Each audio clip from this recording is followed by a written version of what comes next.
Ya,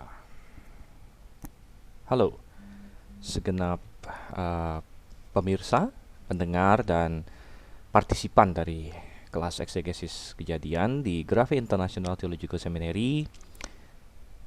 Salam damai sejahtera, salam Maranatha kepada kita semua. Kiranya Tuhan cepat kembali dan kita bertemu kembali dalam pelajaran terakhir kita untuk kelas ini ya. Uh, saya mohon maaf, mestinya kelas ini tayang minggu lalu kalau saya tidak salah. Berhubung saya dalam kondisi badan yang tidak fit waktu itu, ada sakit mah, uh, saya memutuskan untuk libur 1 minggu. Dan puji Tuhan pada saat ini ada kekuatan dari Tuhan untuk uh, merekam kelas dan video ini ya. Oke, um, kita sudah sampai ke dalam Kejadian pasal 11.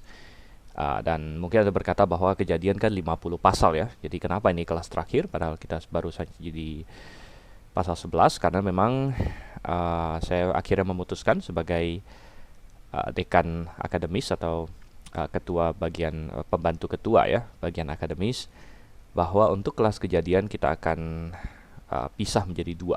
Jadi dalam 2 semester, yaitu semester pertama Kejadian 1 sampai 11 dan semester kedua nanti dari pasal 12 sampai dengan pasal yang ke-50. Berhubung kitab Kejadian sangat padat dengan teologi, padat dengan poin-poin pembahasan, dan merupakan kitab yang sangat fondasional, sangat mendasar sekali. Oke, yang lalu kita sudah sampai kepada Kejadian pasal 10. Dan Kejadian pasal 10 kita sebut Table of Nations atau daftar bangsa-bangsa. Ada 70 bangsa, 70 nama yang disebut di situ ya. Hari ini kita akan melihat Kejadian pasalnya yang ke-11. Dan Kejadian 10 dan 11 sebenarnya sangat erat pertalian, karena apa yang terjadi di pasal 10 yaitu umat manusia terpencar menjadi bangsa-bangsa, itu bertalian dengan apa yang terjadi di pasal 11 ya, yaitu kita akan lihat Menara Babel dan asal-usul berbagai bahasa. Oke. Sebelum kita masuk lebih lanjut lagi, saya akan memimpin kita dalam doa. Bapa yang di surga, kami mengucap syukur karena kasih setiamu. Tuhan, di tengah-tengah segala kesusahan yang kami alami di dunia ini, baik itu pandemi ataupun kesusahan kami pribadi, lepas pribadi, Engkau yang mengetahuinya dan Engkau yang menolong kami. Dan Tuhan, Engkau telah mengizinkan kami untuk kembali belajar firman-Mu. Kiranya Engkau yang menolong supaya kami dapat belajar dengan efektif dan memahami firman-Mu dengan benar. Kami berdoa Tuhan dalam nama Yesus Kristus. Amin. Oke. Coba kita lihat Kejadian pasal 11 sekarang. Saya akan baca dulu ya beberapa ayat. Coba kita lihat ayat 1 sampai ayat 9 terlebih dahulu. Ini adalah peristiwa Menara Babel. Adapun seluruh bumi satu bahasanya dan satu logatnya, maka berangkatlah mereka ke sebelah timur dan menjumpai tanah datar di tanah Sinear, lalu menetaplah mereka di sana. Mereka berkata seorang kepada yang lain, marilah kita membuat batu bata dan membakarnya baik-baik. Lalu bata itulah dipakai mereka sebagai batu dan ter gala-gala sebagai tanah liat. Juga kata mereka, marilah kita dirikan bagi kita sebuah kota dengan sebuah menara yang puncaknya sampai ke langit. Dan marilah kita cari nama supaya kita jangan terserak ke seluruh bumi. Lalu turunlah Tuhan untuk melihat kota dan menara yang didirikan oleh anak-anak manusia itu. Dan ia berfirman, mereka ini satu bangsa dengan satu bahasa untuk semuanya. Ini barulah permulaan usaha mereka. Mulai dari sekarang apapun juga yang mereka rencanakan, tidak ada yang tidak akan dapat terlaksana. Baiklah kita turun dan mengacau balaukan di sana bahasa mereka, sehingga mereka tidak mengerti lagi bahasa masing-masing. Demikianlah mereka diserakkan Tuhan dari situ ke seluruh bumi, dan mereka berhenti mendirikan kota itu. itulah sebabnya sampai sekarang nama kota itu disebut Babel. Karena disitulah dikacau balaukan Tuhan bahasa seluruh bumi, dan dari situlah mereka diserakkan Tuhan ke seluruh bumi. Oke, kita stop sampai di sana dulu. Ya, sekali lagi tadi saya katakan, kalau di pasal 10 kita belajar bahwa semua bangsa di muka bumi ini berasal dari Nuh dengan ketiga anaknya, Sem, Ham, dan Yafet. Dan minggu lalu kalau Anda mau lihat kembali kelasnya, itu saya ada bikinkan ya skemanya gitu. Anaknya dia mulai dari Yafet terlebih dahulu. Anaknya Yafet siapa ya? Dan kita telah melihat kebanyakan dari keturunan Yafet akhirnya lari ke Eropa. Kemudian selanjutnya keturunan Ham ya. Keturunan Ham siapa? Ada Kush, Misraim, dan sebagainya. Dan kita melihat bahwa kebanyakan keturunan Ham lari ke Afrika, tapi juga daerah Palestina sana juga ada begitu ya. Dan kemudian akhirnya keturunan Sem, dan keturunan Sem tentu ya nanti akan dibahas juga di pasal 11 ini, keturunan Sem. Dan keturunan Sem banyak yang di sekitar Mesopotamia, Arab ya, kemudian Asia sepertinya. Ya tentu ada tumpang tindih ya. Ini tidak absolut sama sekali seperti itu. Tetapi pertanyaannya adalah kenapa mereka bisa terpecah-pecah? Kenapa mereka bisa menjadi berbagai bangsa yang berbeda-beda? Kenapa tidak satu saja? Nah, jawabannya ada di pasal 11. Adapun ayat 1, seluruh bumi ya. Jadi bumi di sini mengacu kepada manusianya gitu ya. The whole earth katanya ya. Haaretz. Dan ini menjawab apa yang sudah kita bahas di pasal 10 ayatnya yang ke 25.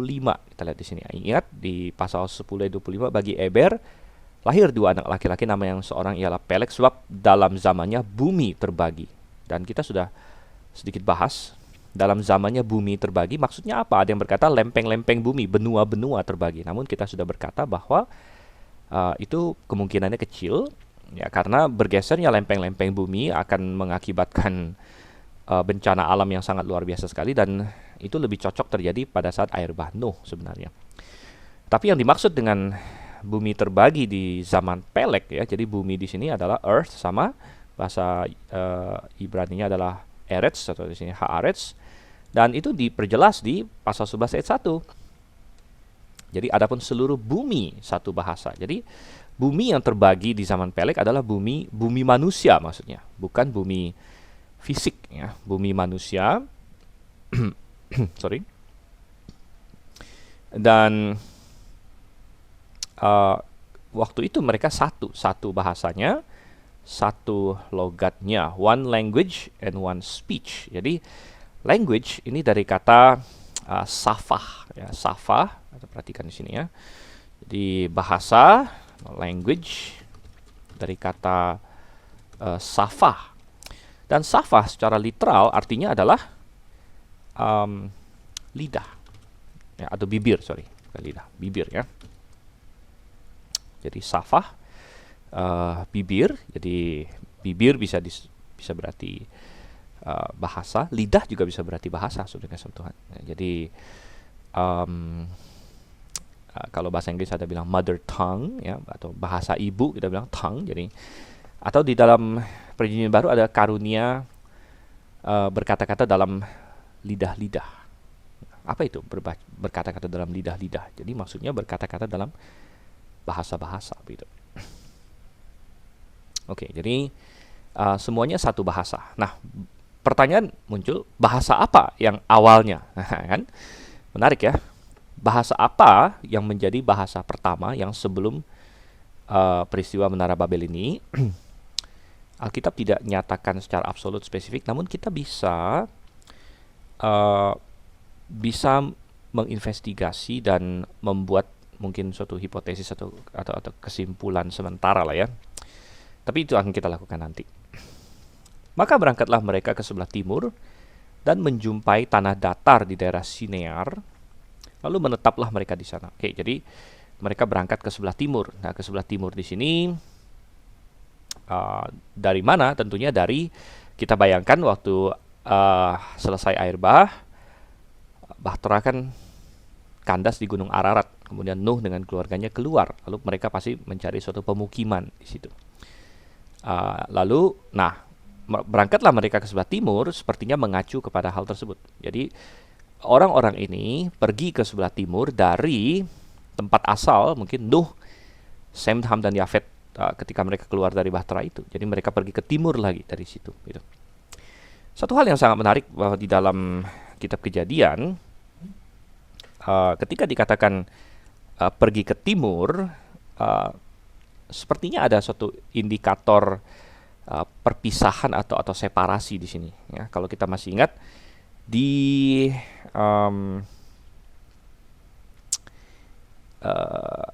Kejadian pasal 3, ketika manusia jatuh dalam dosa, akhirnya Tuhan mengusir mereka ya dari Taman Eden, dan di situ mereka pergi ke sebelah timur gitu.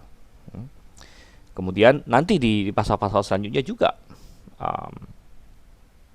ketika Lot berpisah dari Abraham, dia pergi ke sebelah timur. Ya, ke sebelah timur karena dia melihat Sodom yang begitu baik dan lain sebagainya. Ya, jadi kita tidak akan bahas semuanya, namun sangat menarik ya pergerakan ke arah timur kalau kita bahas di kitab Kejadian ini. Kalau Anda ada waktu, Anda bisa mengeceknya satu persatu di situ. Oke, lalu sampailah mereka di tanah Sinear. Nah, di tanah Sinear ini ada disebut di pasal 10 ayat 10 ya. Nah, mengenai Nimrod waktu itu, mula-mula kerajaannya itu Babel, Erek, Akad, semuanya di tanah Sinear. Jadi, kalau kita kembali ke Kejadian pasal 11, menjumpai tanah datar di tanah Sinear. Nah, di mana itu Sinear kalau begitu? Nah, Sinear akan ada disebut di Alkitab berkali-kali ya. Ya, misalnya ini Sinear ya. Nah, lalu yang menarik adalah ketika sampai di kitab Daniel ada juga disebut Sinear. Jadi Sinear itu memang tempat daerah Babilonia ya. Jadi Babilonia ada di mana? Yaitu di daerah Mesopotamia, di antara Sungai Efrat dengan Sungai Tigris begitu. Ya, jadi itu di situ. Dan mereka berkata seorang pada yang lain, marilah kita membuat batu bata dan membakarnya baik-baik. Lalu bata itulah dipakai mereka sebagai batu, dan ter gala-gala sebagai tanah liat. Juga kata mereka, marilah kita dirikan bagi kita sebuah kota dengan sebuah menara yang puncaknya sampai ke langit. Nah, marilah kita cari nama supaya kita jangan terserak ke seluruh bumi. Nah, ini akhirnya timbul masalah. Akhirnya seperti yang kita sudah komentari, walaupun air bah telah menghancurkan seluruh bumi, namun air bah tidak menghancurkan dosa. Ya, karena bahkan di tengah-tengah keluarga yang benar pun, Nuh dengan 3 anaknya, orang-orang benar, namun mereka tetap adalah manusia yang berdosa. Oleh karena itu air bah tidak berhasil ya untuk menghilangkan dosa sama sekali. Dosa tetap ada, dan tidak berapa lama keturunan kemudian manusia sudah mau memberontak lagi kepada Tuhan. Di pasal 9, ketika Tuhan mengikat perjanjian dengan Nuh, Tuhan memberitahu Nuh sama seperti kepada Adam bahwa dia harus beranak cucu, kemudian dia harus memenuhi bumi. Ya, tetapi kita lihat orang-orang di sini, mereka tidak mau. Jadi apa sebenarnya kesalahan mereka? Nomor 1, mereka tidak mau terserak ke seluruh bumi, bertentangan dengan nih ya, coba kita lihat ya. Saya tuliskan aja deh.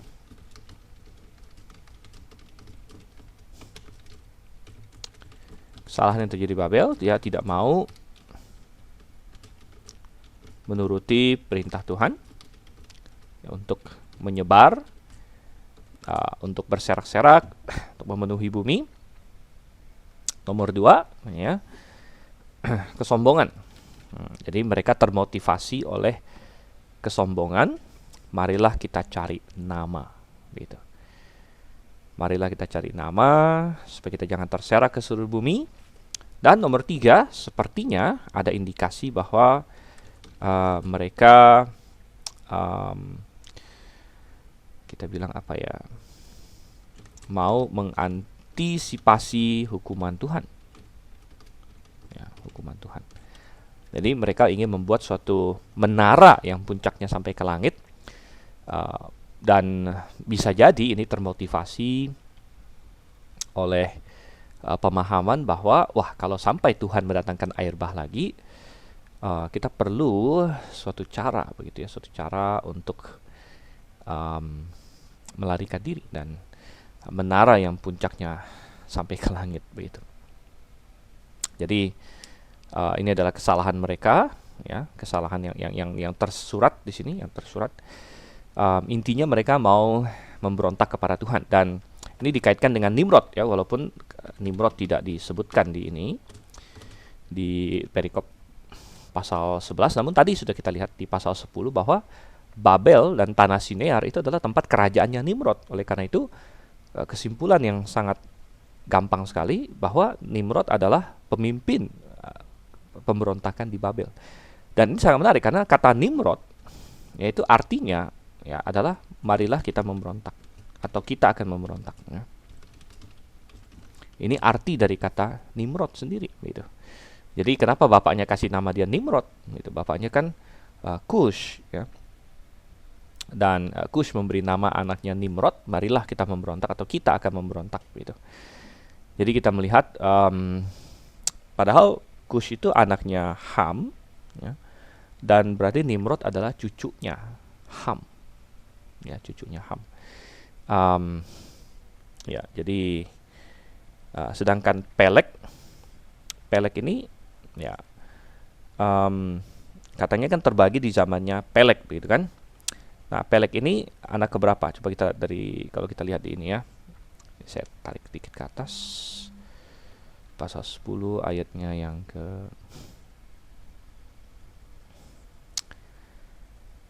lahirlah juga anak bagi Sem. Ya, Sem memperandakan Arpaksad. Okay, Sem memperandakan Arpaksad, anaknya. Arpaksad memperandakan Sela cucunya. Sela memperandakan Eber, berarti Eber adalah cicitnya Sem, ya, cicitnya Sem.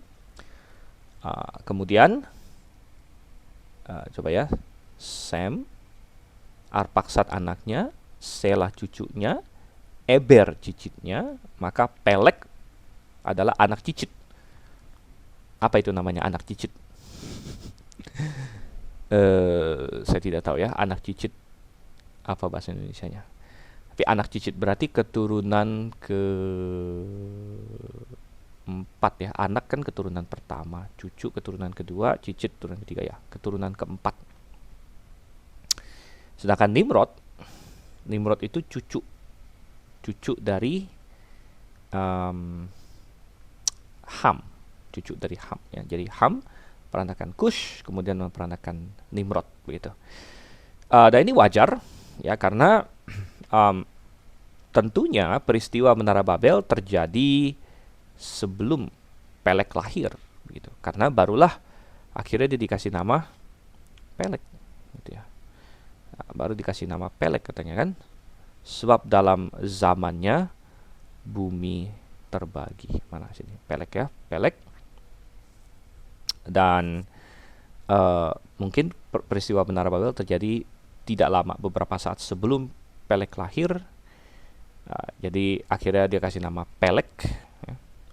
Yang Pelek itu sendiri berasal dari kata palak yang artinya membagi atau memecah-mecahkan gitu, ya.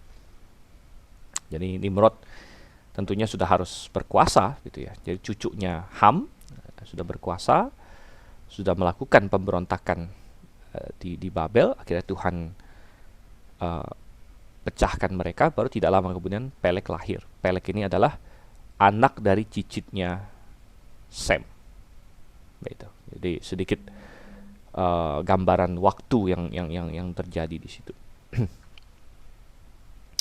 Oke, dan karena apa yang terjadi di sini, maka ayat 5, maka turunlah Tuhan untuk melihat kota dan menara yang didirikan oleh anak-anak manusia itu. Nah, di sini adalah suatu bentuk antropomorfisme.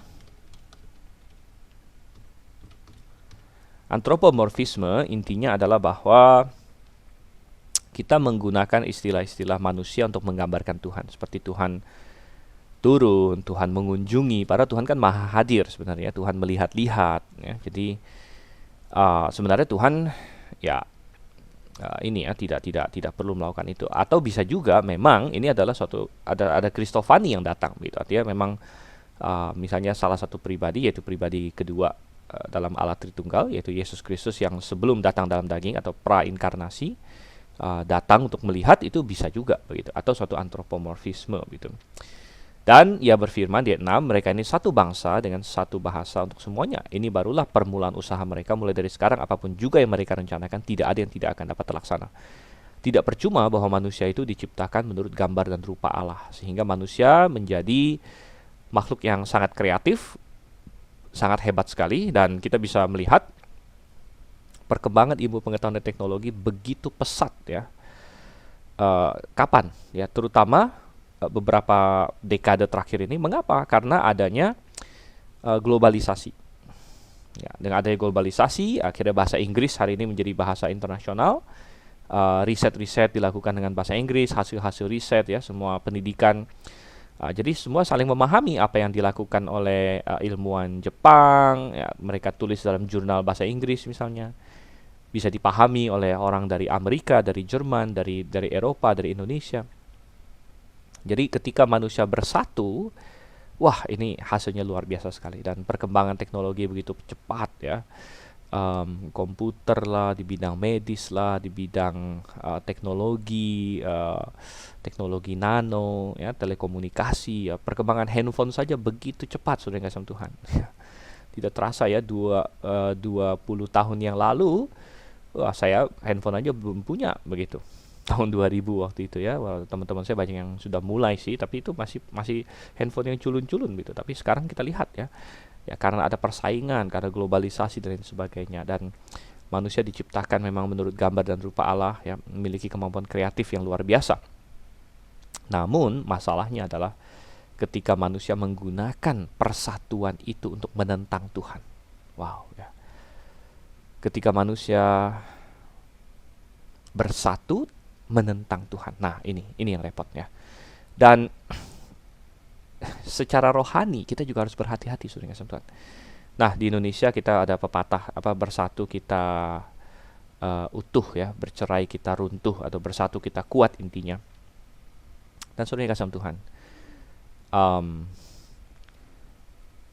tidak semua persatuan itu baik ya. Jadi sering kita sudah terpatri dalam pikiran kita, oh bersatu itu pasti baik.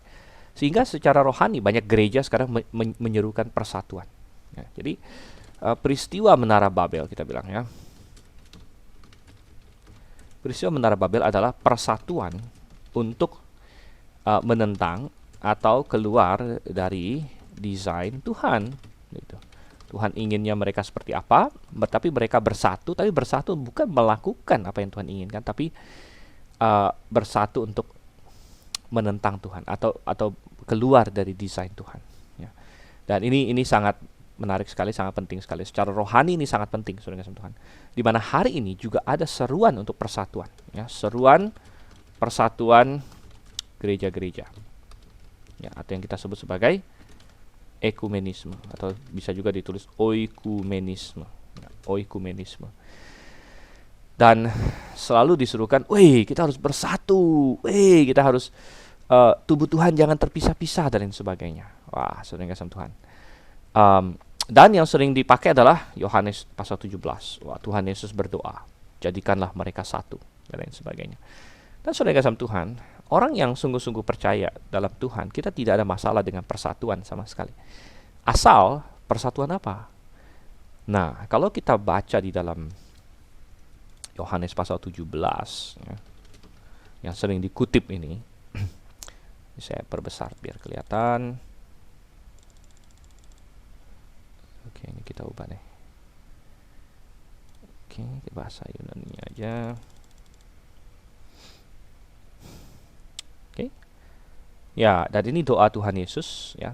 Pertama kita memahami bahwa ini doa Tuhan Yesus kepada Sang Bapa, ini bukan perintah kepada kita bahwa kita harus bersatu bagaimana gitu.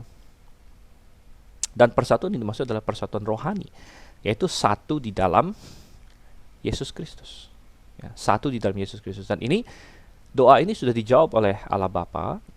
Ketika kita percaya kepada Yesus, kita sudah menjadi satu di dalam Yesus Kristus. Karena barang siapa yang percaya kepada Yesus Kristus, maka ia berada di dalam Yesus Kristus. Dan ketika dia berada dalam Yesus Kristus, ada orang lain yang percaya, dia juga berada di dalam Yesus Kristus. Maka ada suatu persatuan rohani antara setiap orang percaya. Namun, saudara yang kasih Tuhan, Tuhan tidak menginginkan persatuan yang digadang-gadang oleh oikumenisme ini. Apa persatuan yang digadang oleh oikumenisme? Persatuan yang digadang oleh oikumenisme adalah persatuan di mana semua gereja harus bergandeng tangan, mengesampingkan perbedaan-perbedaan mereka, jangan membicarakan perbedaan-perbedaan mereka, bersatu saja, kalau bisa melebur bahkan, ya, sehingga tidak ada lagi perpecahan-perpecahan. Padahal, saudara kasih Tuhan, perbedaan-perbedaan antara gereja-gereja yang ada, yang bersifat doktrinal, bersifat yang mana yang benar dan mana yang salah, itu penting. Itu penting untuk ditelusuri, penting untuk dilihat, loh sebenarnya yang mana yang benar, yang mana yang salah, begitu. Nah, sebenarnya itu sangat penting. Dan ekumenisme ya punya slogan, jangan membicarakan doktrin. Ya, doktrin divides katanya. Ya. Doktrin divides, love unites katanya. Wah, kita jangan ngomongin misalnya doktrin apa? Doktrin keselamatan aja. Di dalam Kristen kan banyak doktrin keselamatan. Gereja Katolik percaya bahwa keselamatan itu melalui sakramen, ya, salah satu bagiannya. Mereka percaya perlu iman, tapi tidak cukup iman, perlu kasih karunia melalui sakramen menurut mereka. Sakramen baptisan itu menyelamatkan menurut mereka, ya, sakramen pengampunan dosa, sakramen segala macam itu menurut mereka itu menyelamatkan, begitu. Nah, sedangkan bagi kita misalnya, ya, gereja Alkitabiah, kita bilang tidak, keselamatan itu hanya berdasarkan iman, begitu. Iman percaya yang sungguh-sungguh kepada Yesus Kristus, bertobat yang sungguh-sungguh dan percaya kepada Yesus, itu saja. Menyadari bahwa diri orang berdosa dan sepenuhnya bergantung kepada apa yang Yesus Kristus lakukan, gitu. Itu saja. Ada lagi gereja lain yang mengajarkan keselamatan itu harus menunggu kamu bisa berbahasa roh katanya, baru kamu diselamatkan. Oh, berarti harus ada plus bahasa roh. Kita bilang tidak ada syarat itu. Ada lagi yang mengajarkan harus ditambah baptisan. Kita bilang tidak, baptisan adalah tanda pertobatan dan memang orang yang diselamatkan akan memberi diri dibaptis, ya. Tapi tidak merupakan syarat keselamatan, gitu. Nah, dalam satu hal keselamatan ini saja sudah berbeda-beda. Bagaimana mau disatukan? Gitu. Bagaimana mau disatukan? Ada yang kita bilang, oh, kalau kamu mengajarkan keselamatan itu perlu perbuatan baik misalnya. Ada kelompok sekarang yang berkata bahwa percaya Tuhan tidak cukup, ya, harus berbuat baik juga katanya. Ya, nanti dinilai kalau perbuatannya nggak cukup baik, nggak masuk surga. Loh, kita bilang ini Injil yang lain, ya, Injil yang lain. Bagaimana yang di dalam Galatia dikatakan terkutuklah, begitu. Jadi bagaimana kita bisa bersatu demikian? Tidak bisa. Kita tidak bisa bersatu dengan kesalahan. Orang Kristen yang Alkitabiah, kita akan bersatu di dalam kebenaran. Nah, ini bersatu di dalam kebenaran. Artinya, kalau saya memegang iman yang benar, saya ketemu dengan orang lain yang memegang iman yang benar, kita langsung punya suatu koneksi. Kita punya suatu, ya, karena Roh Kudus yang dalam hati kita ini saling bersaksi, ya, atau istilahnya mendekatkan kita. Makanya Roh Kudus sering disebut sebagai roh persekutuan roh, gitu. Nah, apa yang diajarkan Tuhan Yesus atau didoakan Tuhan Yesus di Yohanes 17? Apakah ini adalah persatuan yang tidak peduli doktrin, tidak peduli kebenaran, yang penting kita kumpul sama-sama, peluk-pelukan begitu? Apakah itu yang dimaksud di dalam Yohanes 17? Ternyata tidak. Ya. Karena kalau kita baca, ya, ini dia. Nah, ini yang sering dikutipkan di ayat 11. Aku tidak ada lagi dalam dunia, tapi mereka masih ada dalam dunia. Aku datang kepadamu, ya Bapa yang kudus. Peliharalah mereka dalam namamu, yaitu namamu yang telah Engkau berikan padaku, supaya mereka menjadi satu sama seperti kita, katanya. Ini bukan perintah kepada kita, ini adalah permohonan kepada Bapa.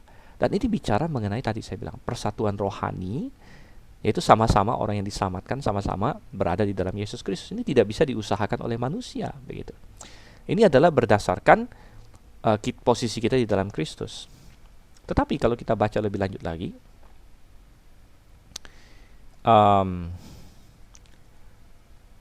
ayat 14, aku telah memberikan firman-Mu pada mereka. Ya, jadi persatuan ini ada hubungan dengan firman Tuhan. Nah, lalu ayat 17, kuduskanlah mereka dalam kebenaran. Firman-Mu adalah kebenaran. Jadi persatuan yang Tuhan inginkan bukanlah persatuan yang lepas dari kebenaran, lepas dari doktrin, lepas dari benar dan salah. Yang penting kita kumpul-kumpul, peluk-pelukan, ya, secara literal atau figuratif. Tidak, ini adalah apa? Kuduskanlah mereka dalam kebenaran, bersatu di dalam kebenaran, tanya ya. Lanjut, sama seperti engkau telah mengutus aku dalam dunia, demikian pula aku telah mengutus mereka dalam dunia. Dan aku menguduskan diriku bagi mereka, supaya mereka pun dikuduskan dalam kebenaran. Sekali lagi, ditekankan, ya, dikuduskan dalam kebenaran. Nah, lanjutkan ayat 21, supaya mereka semua menjadi satu, sama seperti engkau, ya Bapa, dalam aku dalam engkau. Jadi, menjadi satunya jangan dilepaskan dari ayat 19, supaya mereka dikuduskan dalam kebenaran. Kalau persatuan itu menuntun kepada kesalahan, itu pasti bukan dari Tuhan. Ya, jadi saya ketikkan ini biar lebih jelas. Kalau persatuan menuntun, ya, kepada kesalahan,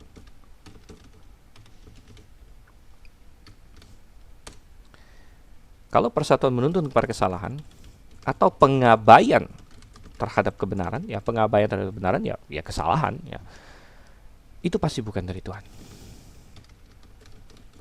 Ya. Dan tidak semua persatuan itu baik. Contoh paling utama adalah Menara Babel yang kita bahas di dalam Kejadian pasal 11 ini. Ya. Mereka bersatu, satu bahasa, satu logat, ya. Namun mereka bersatu untuk menentang Tuhan. Mereka bersatu untuk melawan Tuhan. Ya, dan oleh karena itu Tuhan tidak senang. Hari ini ada banyak seruan untuk persatuan. Banyak ya. Tetapi saya ingin ajak kita lihat beberapa ayat di Perjanjian Baru lagi. Misalnya Roma 16.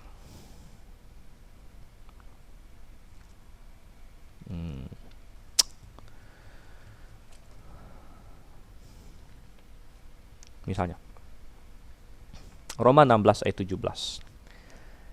Tetapi aku menasihatkan kamu, saudara-saudara, supaya kamu waspada terhadap mereka yang bertentangan dengan pengajaran yang telah kamu terima, menimbulkan perpecahan dan godaan.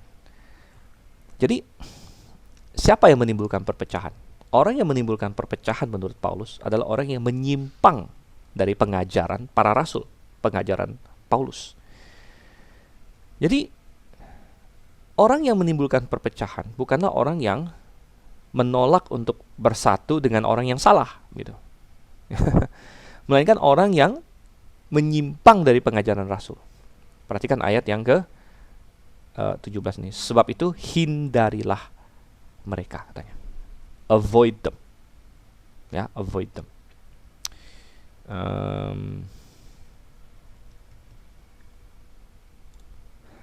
Jadi, saudara yang kasih Tuhan, Paulus mengajarkan justru kita memang harus memisahkan diri, atau kita sebut separasi, dari orang-orang yang jelas-jelas mengajarkan kesesatan. Ya, jelas-jelas mengajarkan doktrin yang katanya apa? Bertentangan dengan pengajaran yang telah kamu terima. Jadi kebenaran adalah nomor satu.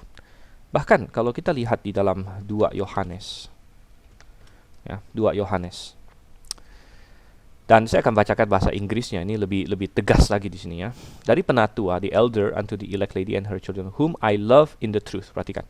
Banyak orang berkata, kalau kamu tidak mau bersatu, kamu tidak mengasihi. Tadi kan bilang, doctrine divides, love unites. Seolah-olah doktrin dengan kasih itu bertentangan. Kita bilang di dalam Alkitab sebenarnya tidak. Kasih yang sejati sangat mempedulikan doktrin. Kasih yang sejati sangat mempedulikan kebenaran, ya. Whom I love in the truth. Perhatikan.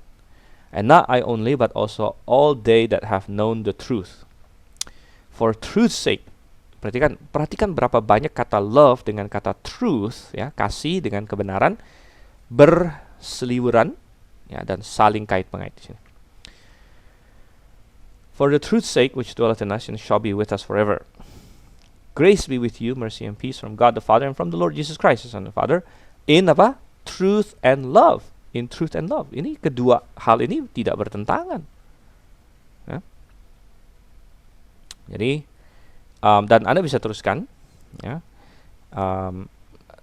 ya, betapa prominennya truth dan love di mata Rasul Yohanes. Padahal Rasul Yohanes sering mendapat julukan the Apostle of Love. Apa itu? Rasul kasih. Gitu. Nah, kembali ke Menara Babel sekarang ya. Jadi ini pelajaran rohani dari Menara Babel untuk penerapan kita hari ini. Tapi kalau kita kembali ke Menara Babelnya, akhirnya apa yang Tuhan lakukan? Tuhan menghakimi mereka. Ayat 7, baiklah kita turun dan mengacau balaukan di sana bahasa mereka sehingga mereka tidak mengerti lagi bahasa mereka masing-masing. Ya.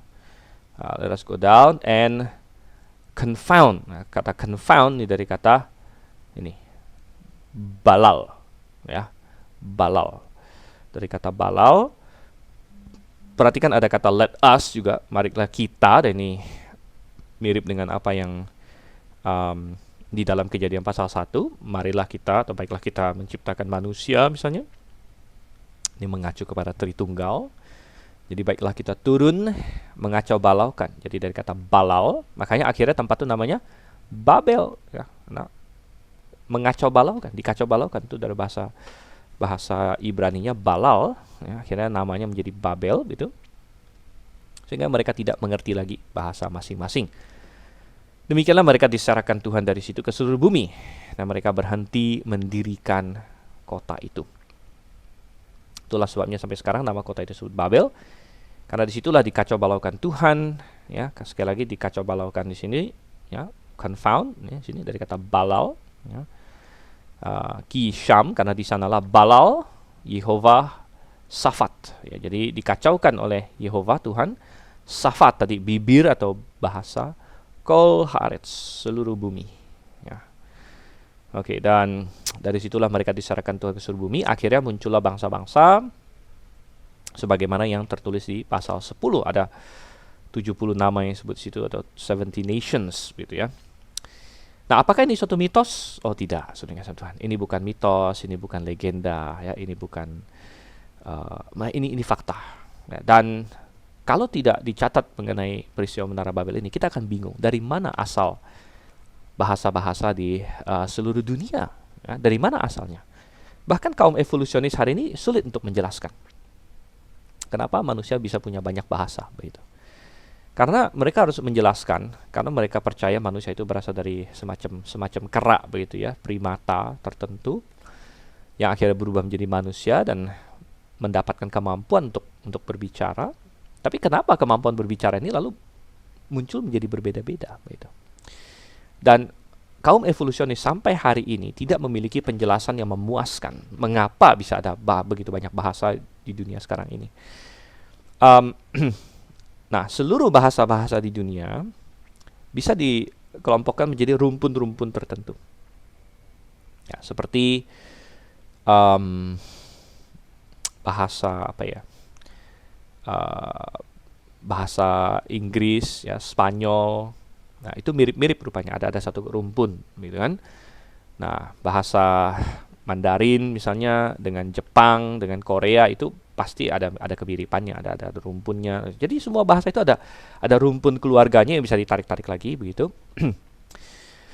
Dan tergantung cara menghitungnya, ada yang sampai kesimpulan bahwa ada sekitar sekian puluh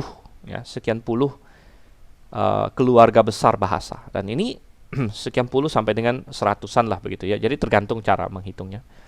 Nah, ini cocok dengan apa yang tertulis dalam Alkitab, bahwa kalau memang benar ada 70 bangsa dan dikacaukan menjadi 70 begitu, atau sekitarnya, tidak harus persis 70 ya, ada sekian puluh bahasa, dan cocok dari sekian puluh bahasa itu lama kelamaan bercabang lagi menjadi bahasa-bahasa yang lain gitu. Karena ketika suatu kelompok ya berpisah dari kelompok yang lain, lama-lama terjadi divergensi bahasa. Artinya bahasa yang satu ini berkembang dengan sendiri, bahasa yang satu berkembang sendiri, walaupun tadinya sama, lama-lama kalau sudah ratusan tahun jadi saling nggak ngerti lagi begitu.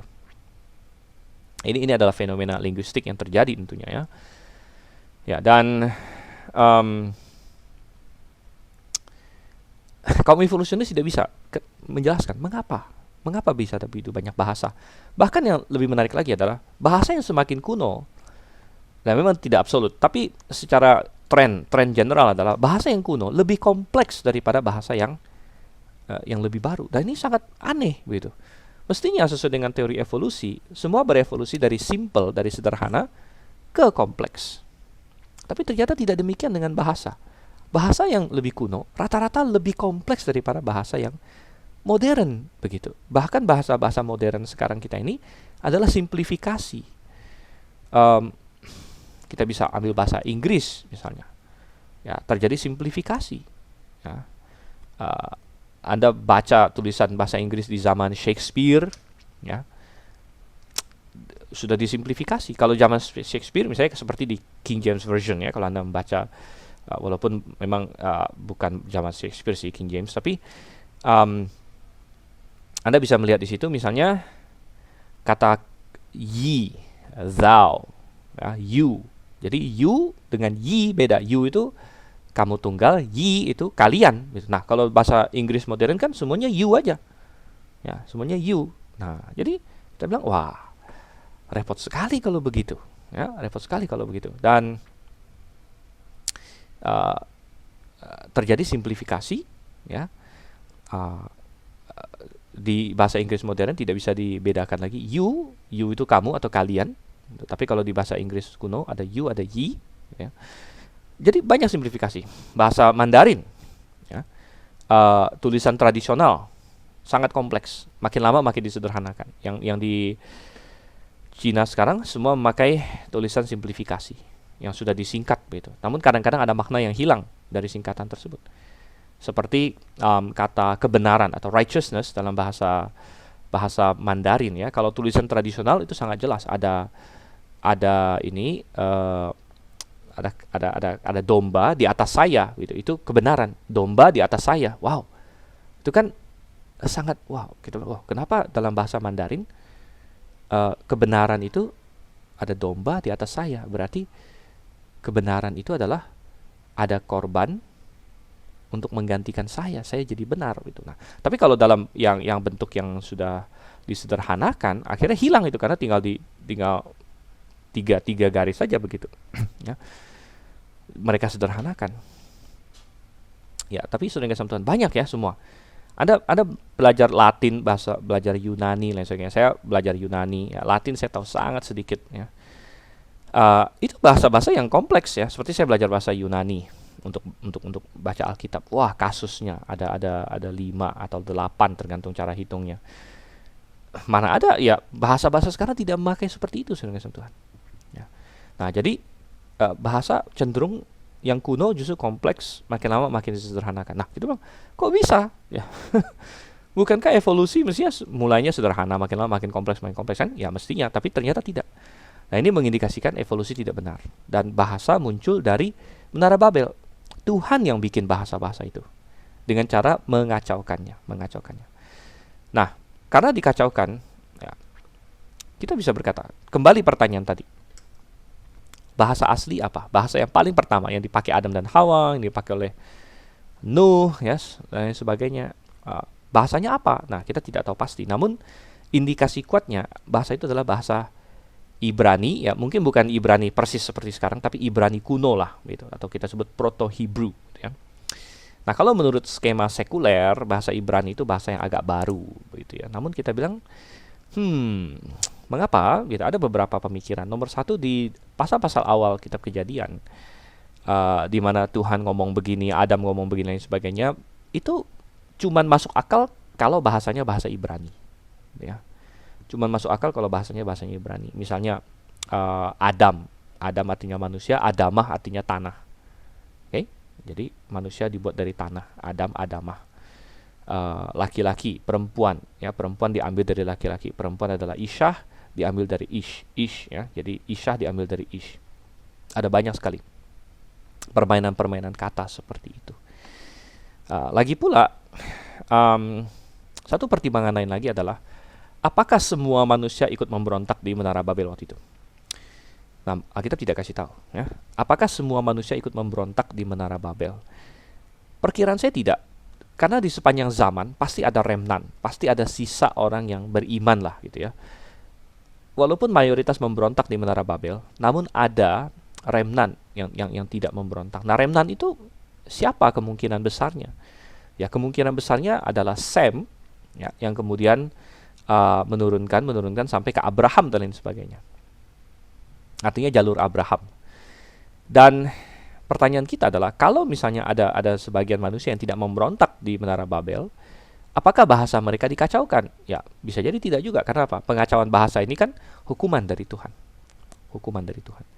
Jadi kalau ada kelompok manusia yang tidak memberontak, yang bahasanya bisa jadi tidak dikacaukan oleh Tuhan, maka itulah bahasa yang aslinya sebenarnya, begitu kan? Dan bahasa apa itu? Kalau kita mengambil suatu tebakan, memang karena Alkitab tidak bilang ya. Jadi ini saya tidak katakan secara absolut, namun semacam penyelidikan lah, investigasi kita. Kalau memang kemungkinan bahwa kelompok yang tetap setia sama Tuhan ini jalurnya Sem, ya, yang akan diteruskan sampai ke Abraham, maka bahasa yang murni adalah bahasa yang diteruskan sampai ke Abraham. Yaitu bahasa apa? Yaitu bahasa Ibrani gitu. Oke, jadi itu sangat menarik. Dan kalau memang benar bahasa Ibrani adalah bahasa awal, sekarang ini ada coba ya, saya oke, coba kita lihat itu. Nah, ini deh. Oke, ini adalah saya coba riset sedikit di Wikipedia ya. Keluarga-keluarga bahasa yang manusia sudah tahu hari ini dan sebagainya. Ada yang disebut sebagai Edenics. Ya. Edenics adalah ini dimulai oleh seorang namanya Isaac Mosezon sini ya. Dan Edenic ini adalah suatu cabang ilmu sekarang yang percaya bahwa memang bahasa Ibrani adalah bahasa awal. Ya, mungkin bukan Ibrani yang persis seperti Ibrani hari ini, tapi Ibrani kuno lah ya. Kayak Inggris saja, Inggris yang sekarang dengan Inggris yang 1000 tahun lalu kan juga sedikit berbeda. Namun ya, dan dia ada ini ya.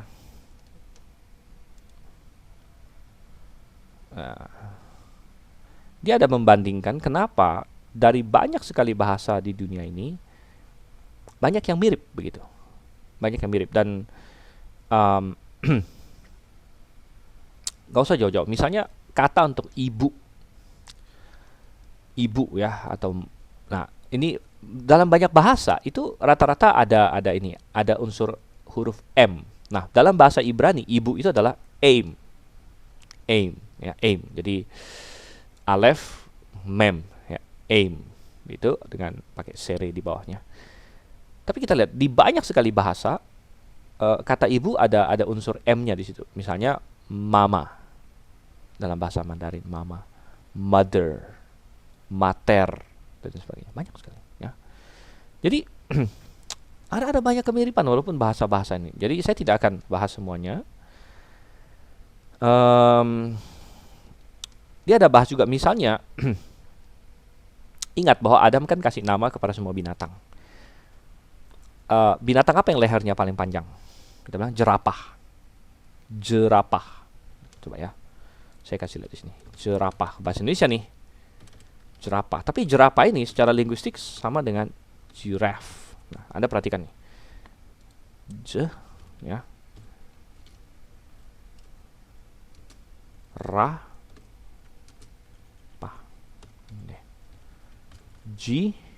J dengan G itu sangat mirip ya. Raf. Dan P dengan F itu sangat mirip. Giraffe ya. Namun Anda tahu bahwa dalam bahasa Ibrani kata untuk leher itu adalah oref ya. Dia pakai ayin. Ayin itu kalau di modern sekarang silent letter, tetapi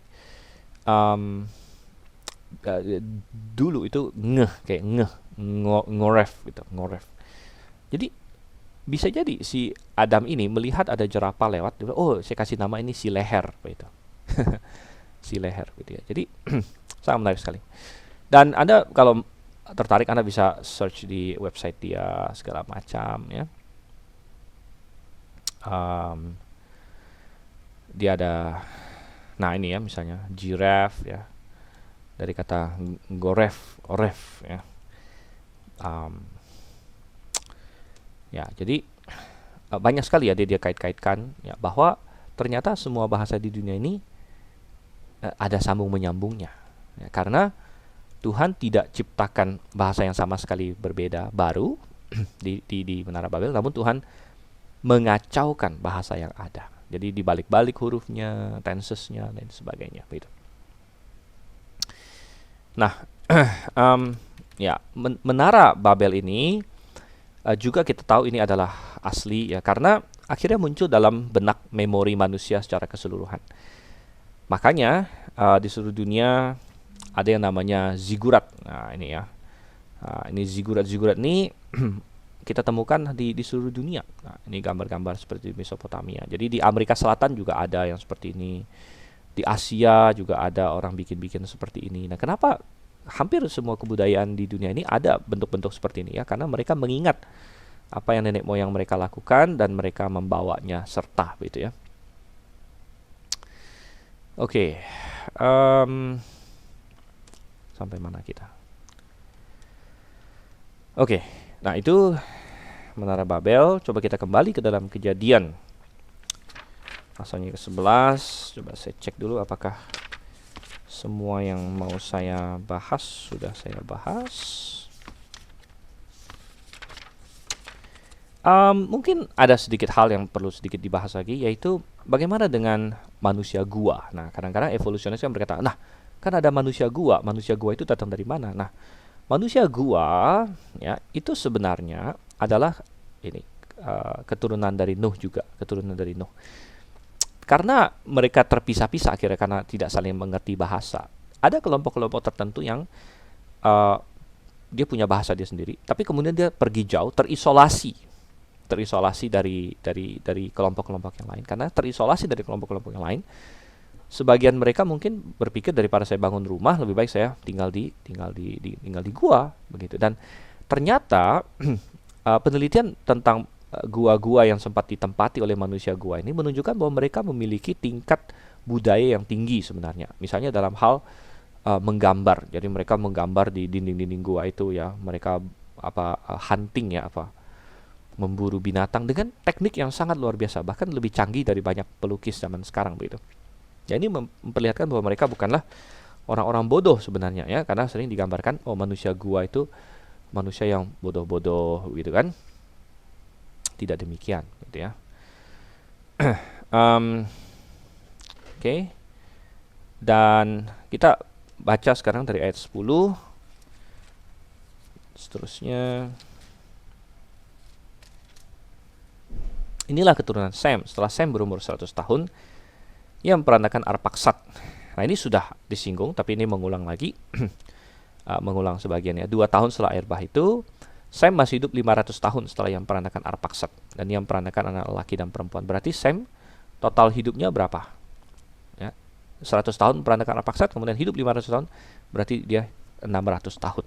600 tahun itu sangat tua sekali. Namun ada yang bertanya, kenapa Sem hidupnya jauh lebih kurang dibandingkan bapaknya? Nuh 900-an tahun, Sem cuman 600-an tahun. Berarti umur manusia sudah mulai menurun, mulai menurun ya. Dan ini kemungkinan besar karena situasi dunia yang sudah berbeda sebelum air bah dan setelah air bah. Dan bisa jadi juga karena kalau kita baca, ada satu buku yang saya baca yang berkata Nuh tergolong sangat tua punya anak. Ya, kalau kita baca di Kejadian pasal 5, Adam punya Set itu umur 130. Siapa lagi punya anak ya umurnya 100 sekian, ada yang 65 tahun sudah punya anak dan sebagainya. Namun Nuh baru punya anak umur 500 tahun.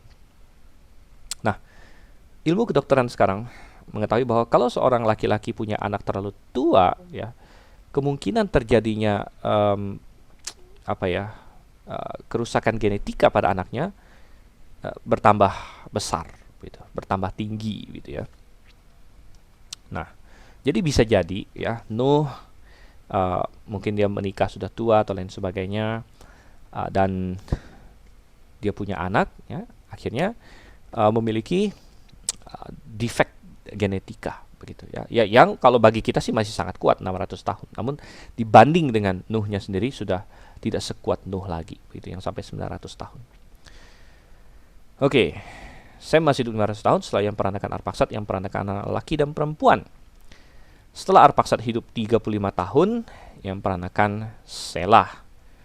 Arpaksad masih hidup 403 tahun setelah yang peranakan Selah dan yang peranakan anak laki dan perempuan. Setelah Selah hidup 30 tahun, yang peranakan Eber. Eber ini yang tadi kita sempat bilang, ini adalah akar kata dari Ibrani. Eber itu artinya menyeberang. Nah, akhirnya Abraham disebut orang Ibrani, gitu. Mungkin karena dia menyeberang, dari Mesopotamia menyeberang ke Kanaan. Selah masih hidup 403 tahun setelah yang peranakan Eber dan yang peranakan anak laki dan perempuan. Setelah Eber hidup 34 tahun, yang peranakan Pelek, yang tadi kita bilang, ya, di masanya timbul terjadi Menara Babel. Eber masih hidup 430 tahun setelah yang peranakan Pelek dan yang peranakan anak laki dan perempuan. Setelah Pelek hidup 30 tahun, yang peranakan Rehu. Pelek masih hidup 209 tahun. Nah, di sini terjadi penurunan drastis ya, dari 400-an tahun ke 200-an tahun. Dan ini terjadi setelah air bah, setelah Menara Babel maksudnya. Jadi setelah air bah terjadi penurunan umur manusia. Setelah Menara Babel juga terjadi penurunan umur manusia. Ya, bisa jadi karena setelah Menara Babel ada banyak teknologi yang hilang juga, karena ya bayangkan semuanya terpisah-pisah, begitu kan. Yang tadinya kamu tahu ini, saya tahu ini, kita bisa gabung sama-sama, jadi hilang, begitu. Pelek masih hidup 209 tahun setelah yang peranakan Rehu dan ia memperanakan anak-anak lelaki dan perempuan. Setelah Rehu hidup 32 tahun, yang peranakan Seruk. Rehu masih hidup 207 tahun setelah yang peranakan Seruk dan ia memperanakan anak-anak lelaki dan perempuan. Setelah Seruk hidup 30 tahun, yang peranakan Nahor. Seruk masih hidup 200 tahun setelah yang peranakan Nahor. Jadi lanjut ya, sini Rehu, Seruk, Nahor. Nah, Nahor ini menarik. Oke, Seruk masih hidup 200 tahun setelah yang peranakan Nahor dan yang peranakan anak laki dan perempuan. Karena Nahor ini akhirnya menjadi kakeknya Abraham. Setelah Nahor hidup 29 tahun, yang peranakan Terah. Nahor masih hidup 119 tahun. Wah, ini makin menurun lagi, jadi 100-an sekarang. Setelah peranakan Terah, dan yang peranakan anak-anak lelaki dan perempuan. Setelah Terah hidup 70 tahun, yang peranakan Abraham, Nahor, dan Haran. Dan kalau kita perhatikan, di sini ada semacam paralel ya. Coba kita hitung ada berapa keturunan yang disebut sini. Mulai dari atas. Sem. 1, Sem. Oke, saya tulis saja dari sini ya. Sem. Kemudian Arpaksad.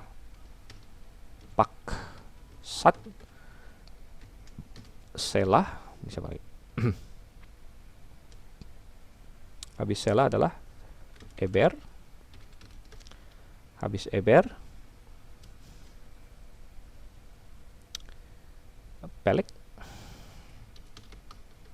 Habis Pelek Rehu. Okay. Habis Rehu Seruk. Habis Seruk Nahor. Habis Nahor Terah. Sem, Arpaksad, Selah, Eber, Peluk, Rehu, Seruk, Nahor, Terah. Habis Terah adalah ini Abraham ya. Abram, Nahor, Haran. Jadi total ada 10 generasi yang disebut sini. Ini mirip dengan yang di Kejadian pasal 5. Di Kejadian pasal 5 juga ada 10 ya, dari Adam, Set dan sebagainya. Diakhiri dengan Nuh yang punya 3 anak. Ini diakhiri dengan Terah yang punya 3 anak. Gitu. Dan 3 anaknya disebutkan yang prominent pertama, Sem, Ham, dan Yafet. Di sini juga Abram, Nahor, Haran. Padahal Abram bukan yang nomor 1 anaknya. Ya. Jadi Terah, Terah katanya apa? Peranakan Abram, Nahor, dan Haran. 70 tahun dia peranakan Abram, Nahor, dan Haran. Padahal pada waktu dia berumur 70 tahun, yang dia peranakan barulah Haran sebenarnya. Itu yang nomor 1.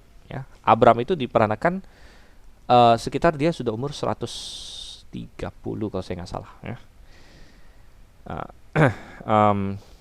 Ketika Tera ayahnya masih hidup, matilah Haran di negeri kelahirannya di Ur Kasdim. Abram dan Nahor kedua-duanya kawin. Nama istri Abram ialah Sarai. Dan Sarai belakang kita tahu adalah masih saudara tirinya dia. Nama istri Nahor ialah Milka, anak Haran, ayah Milka dan Yiska. Dan rupanya Nahor malah menikah dengan keponakannya. Ya, keponakannya yaitu anaknya Haran. Ya, Haran sudah mati duluan, Haran itu abang besarnya. Sarai itu mandul, tidak mempunyai anak. Lalu Terah membawa Abram anaknya serta cucunya Lot, yaitu anak Haran, dan Sarai menantunya, istri Abram anaknya. Ia berangkat bersama-sama dengan mereka dari Ur Kasdim untuk pergi ke tanah Kanaan. Lalu sampailah mereka ke Haran dan menetap di sana. Umur Terah ada 205 tahun, lalu ia mati di Haran. Ya. Dan dengan berakhirnya kisah ini atau silsilah ini, maka sampailah kita kepada fase selanjutnya dari kitab Kejadian, di mana kita akan diperkenalkan kepada tokoh, yaitu Abraham. Dan itu akan menjadi pembahasan yang sangat menarik ya di semester selanjutnya mengenai Abraham ini, bagaimana dia akan mendapatkan janji Tuhan, ada perjanjian Tuhan dengan Abraham dan lain sebagainya. Tetapi untuk Kejadian 1-11 kita selesai sampai di sini. Peristiwa besar terakhir adalah Menara Babel. Ada banyak pelajaran yang kita dapatkan dari sana. Marilah kita mencamkannya dan mempelajarinya dengan baik ya.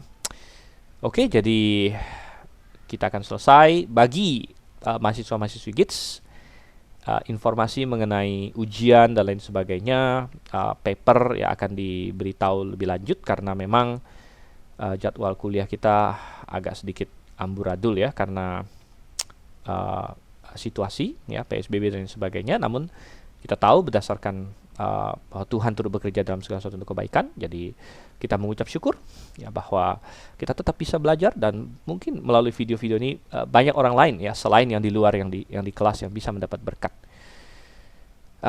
Demikian saya harap Anda yang mengikuti kelas ini. Saya tahu kalau yang ngikutin video mungkin Anda tidak dapat yang awal-awal ya, yang pasal 1 dan sebagainya, itu juga sangat menarik, namun memang tidak ada videonya, dan saya tidak tahu apakah, saya rasa saya tidak punya energi untuk membuat balik video-video itu ya, karena ada banyak proyek-proyek lain yang mau dikerjakan. Namun saya harap Anda yang telah mengikuti video-video, Anda juga mendapat berkat, dan mari kita makin mengasihi firman Tuhan dan menyelidikinya dan mau melakukannya. Mari kita berdoa. Bapa di surga, terima kasih untuk kasih setiamu. Kiranya kami memahami dan belajar firman-Mu dengan semakin baik lagi. Pimpin kami untuk memahami, mengertinya Tuhan. Dan tolong kami ya, agar kami bisa mengaplikasikan kebenaran-Mu dalam kehidupan kami. Kami berdoa Tuhan dalam nama Yesus Kristus. Amin. Sampai berjumpa dalam kesempatan lain. Kejar terus kebenaran. Tuhan kiranya segera kembali. Maranatha.